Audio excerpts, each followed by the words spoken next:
didn't, the question might have been worded a certain way, but there was so Mhm. much more meaning underneath that question. It absolutely was. And me going in and asking more, Mhm, being curious about what he said, mhm. then he started introducing me to people in the industry. And Yeah. then every time I was somewhere, they would be like, "Come on, Tonita," and they would teach me something. And Oh, I was yes. just open, Mhm. right? I wasn't, why are they asking me to do this again? Yeah. Or why this? I would just go with it because I Yep. knew I was going to learn something.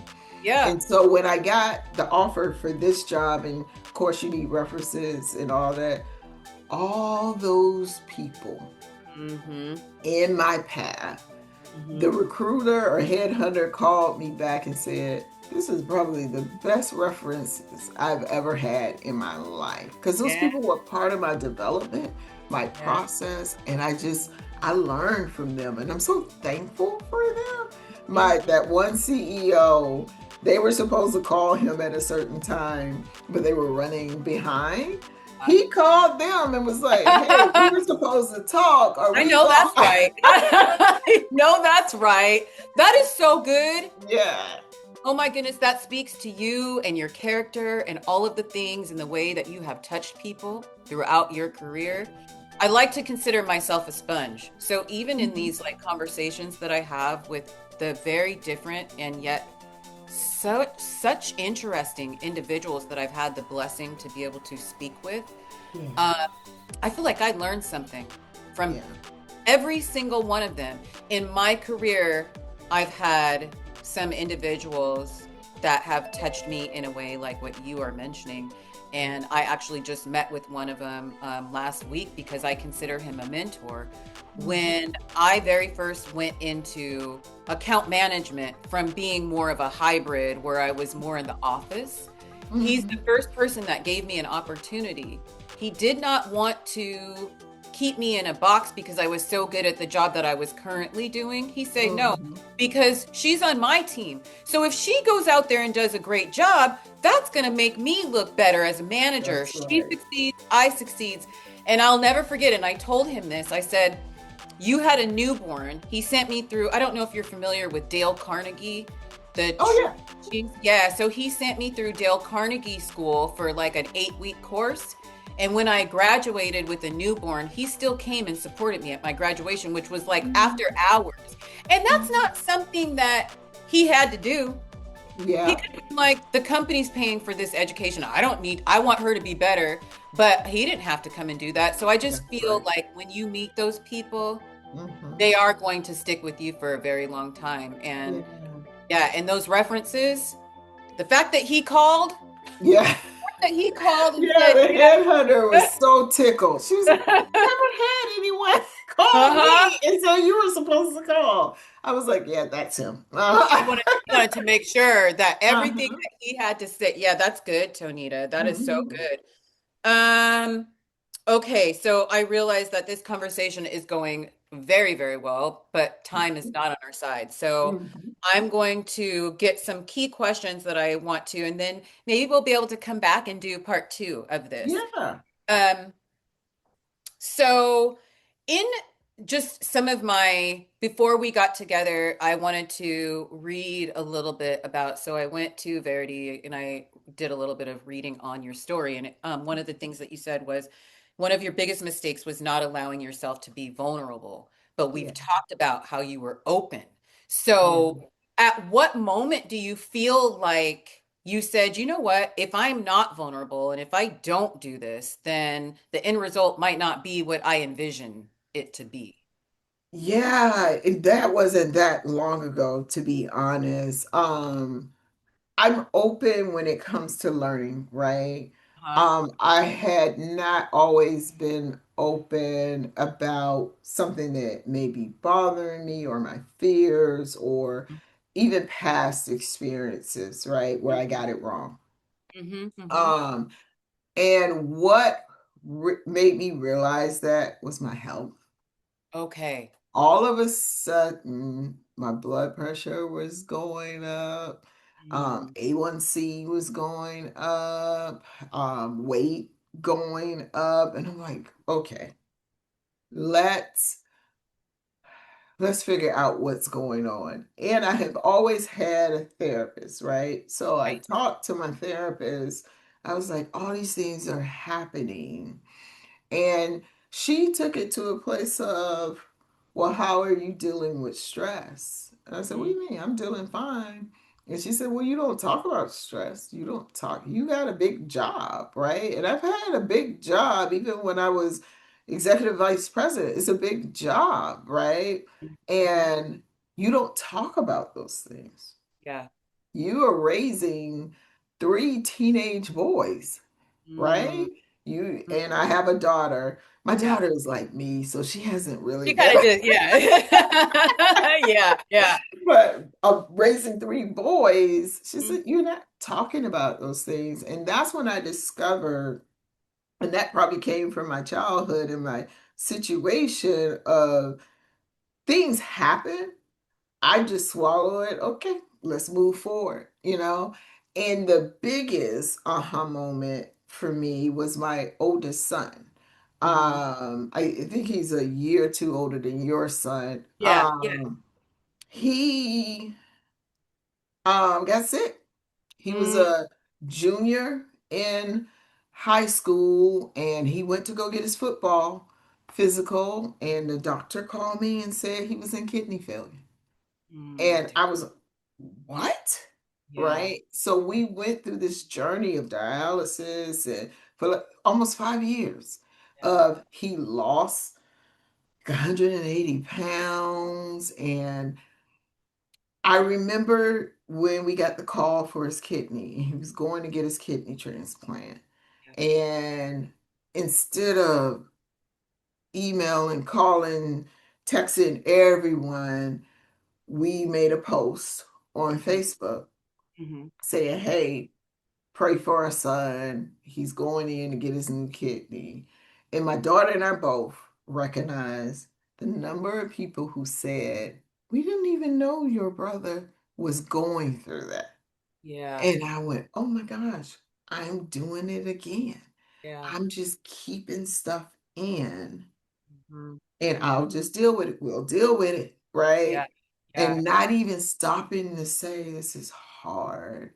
Mhm. I'm Mhm. scared. This is my Yeah. baby, Mhm. right?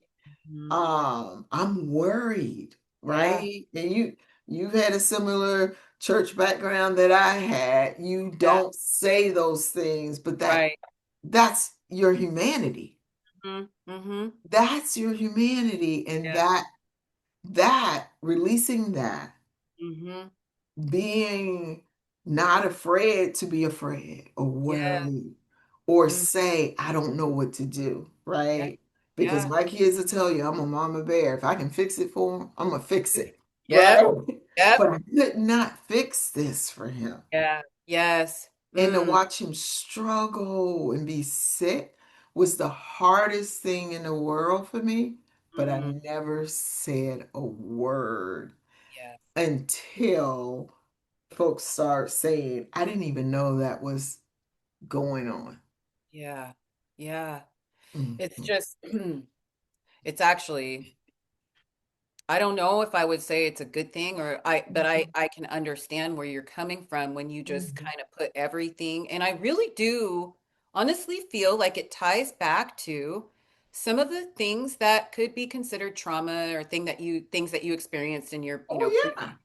life. And it's like a protection, right? Because if you Mhm. open up and like start talking about it, oh, I don't know, things might not be so good if we do that, and Right. there's all these emotions and we don't know what those emotions are going to be, but we got to make sure that we're able to still be there for all the other people. I know for Yeah.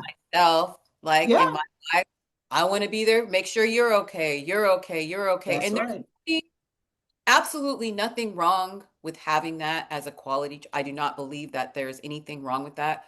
The part where starts to get a little bit sticky is Hmm. when that overshadows when you're taking care of yourself. Because if you're not Right. good, then and I do also realize that there are other people out there that are a part of your community or your group of friends or your family that they want to be able to like hold you up That's with right. you, you know? And so yeah, that's a really powerful message is that, you know, the vulnerability is not an automatic thing. There's a lot more people out there that are like don't want to be vulnerable because like I said, I think it's a protection thing. Once you're vulnerable, then it's out there, right? Oh yeah, I was brought up thinking I have to protect myself because of traumas and other things, right? And you know, being able to shoulder things and move forward, you're right. It's a good thing, but you can also have too much of a good thing.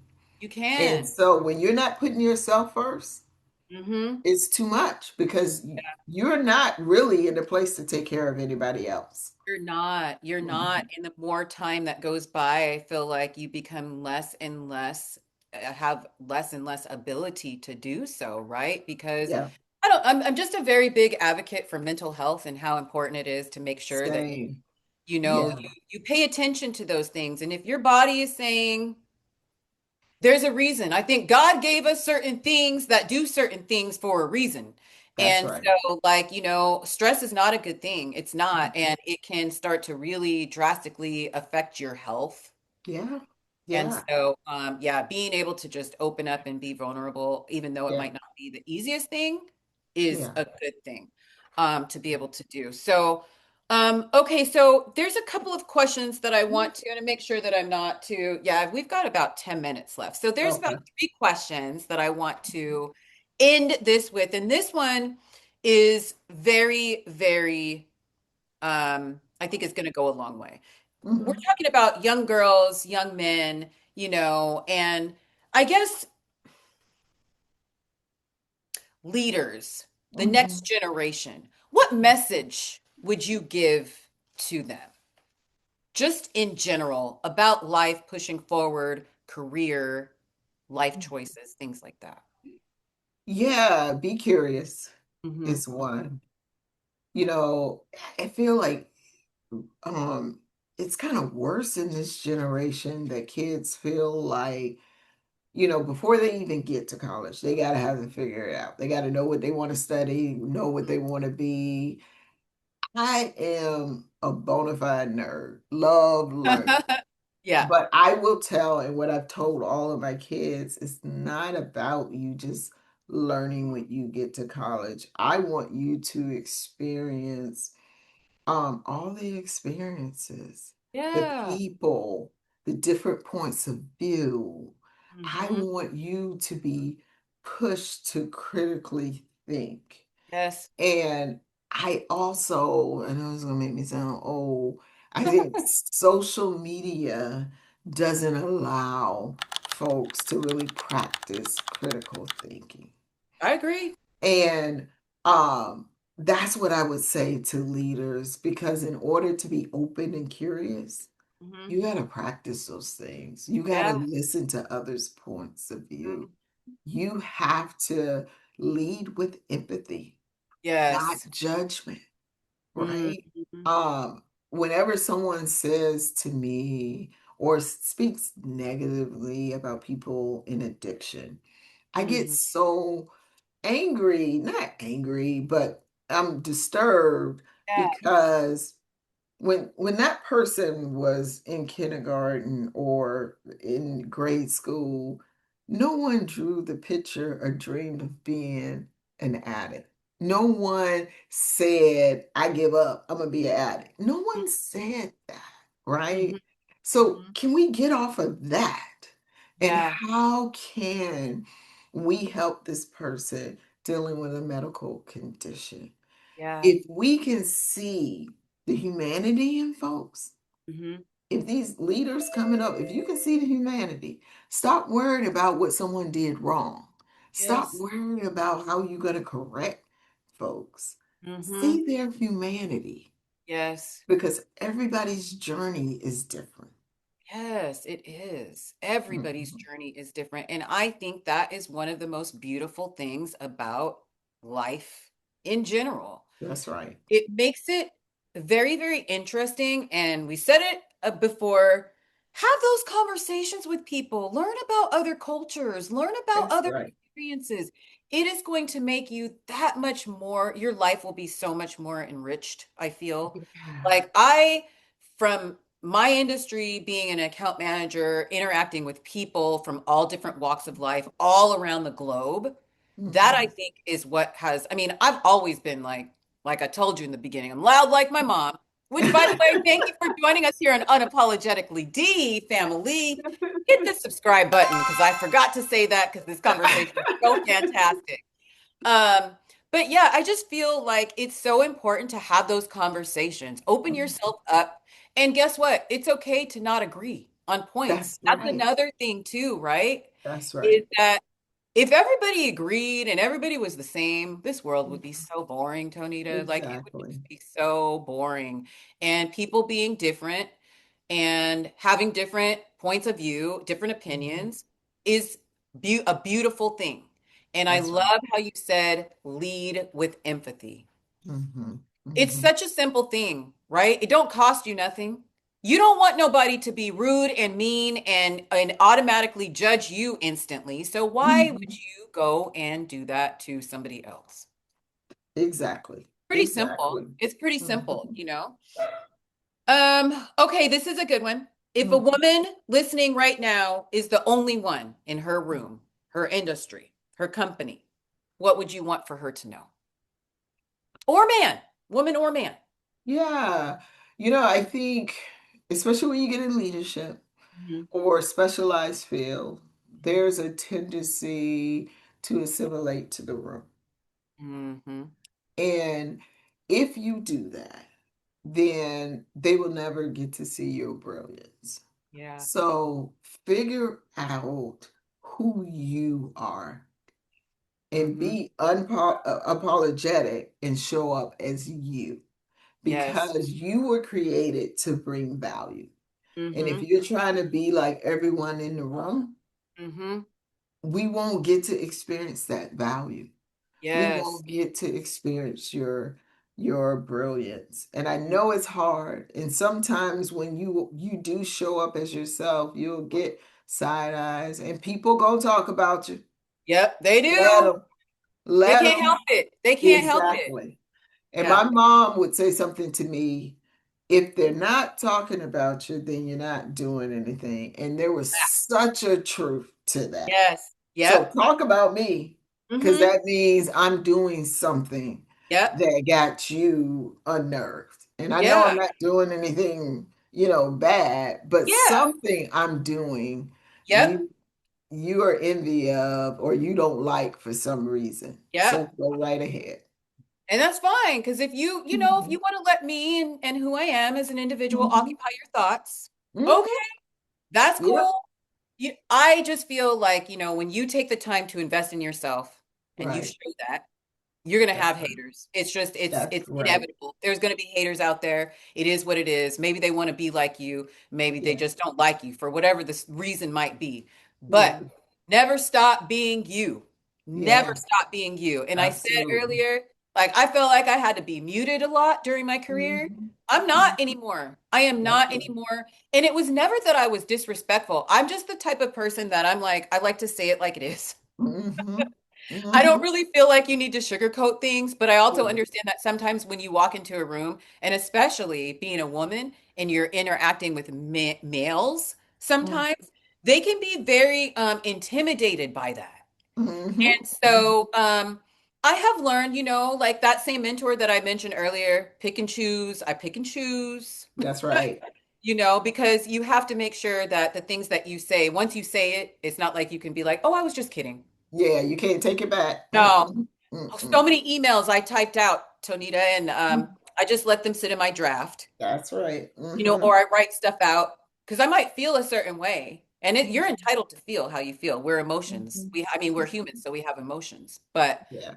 yeah, just being smart about it, I just think is the most important thing, being smart about it.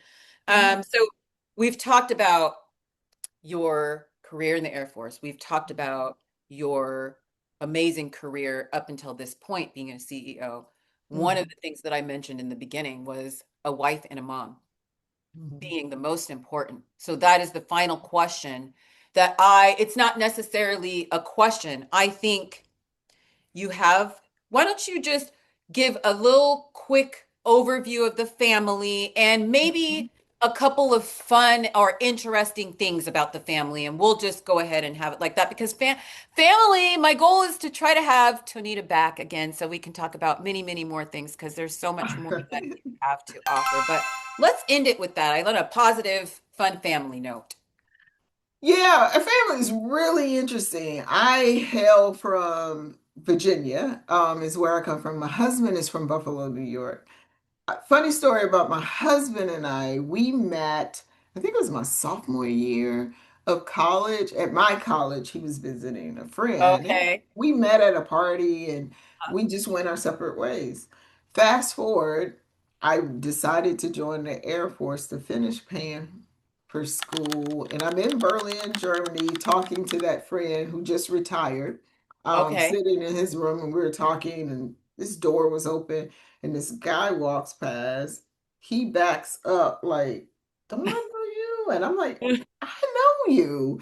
It was that Yeah. same guy at the party. And we both joined the Air Force to finish school and all of that stuff. Okay. And so we've been married. We got married in Berlin, Germany. Oh, you did? We did. Okay. And yeah, we've been married. We'll celebrate 35 years next month. Congratulations. Thank you. And Yes. then a couple years later, we added our daughter. She's Yeah. our oldest, who is an HR manager here in the Seattle area. And Okay. we have a son after that. He lives in Hawaii. He went to the University of Hawaii and he's still there. That's Brian, the one that's a couple of Yeah. Yeah, years I didn't know Brian older. lived in Hawaii. Oh my Yeah, gosh, yeah, that's yeah. so wonderful. Yeah, he's ready to come back to Seattle, Oh, but he he is. is, He he is. is. Okay. Okay. Uh-huh. And then we have Isaiah. We have a gap. We thought we were done with the two Uh-huh. kids. We left Seattle, moved to Florida, and came back to Seattle and had two more kids. Okay. Um, my oldest of the second, is Isaiah. Isaiah is a rapper, music producer, which challenges my very academic brain, right? Yeah. Yeah. And Uh-huh. then the youngest, the baby, Joshua, is an actor. You can see him at plays in the Seattle area. Okay. All of that challenges my very academic brain and very different than what they were in high school. They were two sport type kids. And then when they Oh. graduated high school, they tapped into their creative side. And Yeah. that is what they do. Even Brian, and while living in Hawaii, I don't think he has time to do it anymore. He was doing stand up comedy on the weekend. Really? Oh Yeah. my gosh, Tonita, that is so you isn't it so amazing? Now, I have Derek and Yeah. then my daughter Addie, my stepdaughter, Hmm. she's my daughter. Hmm. Yeah. But when you are the mom that births the Hmm. children Yeah. and you see how different their personalities are, oh my Oh gosh. my I goodness. love the creative. So Derek, Hmm. he was drummer, Yeah, yeah, yeah. Uh-huh. also sports, but now Uh-huh. he's corporate. He's Yeah. works for a great, very well-known company. Uh-huh. He's doing amazing. But I just love that both of our boys, which is really how we met, I think, because Yeah. I was with my mom, Yeah. are 30 and almost 30. Derek gonna be 30 in February. Brian has already turned 30. Yeah. I said, what in the world is really going on? But just to see them from like running down the soccer field or whatever it I was that they were know. doing to Because being your grown. mom coached both of them. Yes. And here they are now. And because of that and our paths crossing, Mhm. I am so grateful that you were willing to come and talk to me today. And I am super excited for this episode is actually going to be a part of season 2. So, Oh, which starts in the first part of January. So I will make sure to let you know. I know you're on Facebook, so I'll make sure that I tag you. yeah.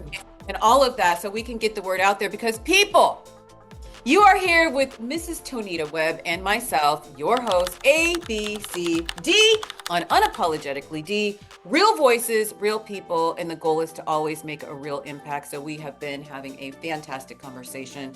We do have to wrap it up though. So thank you again. And Tonita, Thank thank you. you so much. And I'm wishing you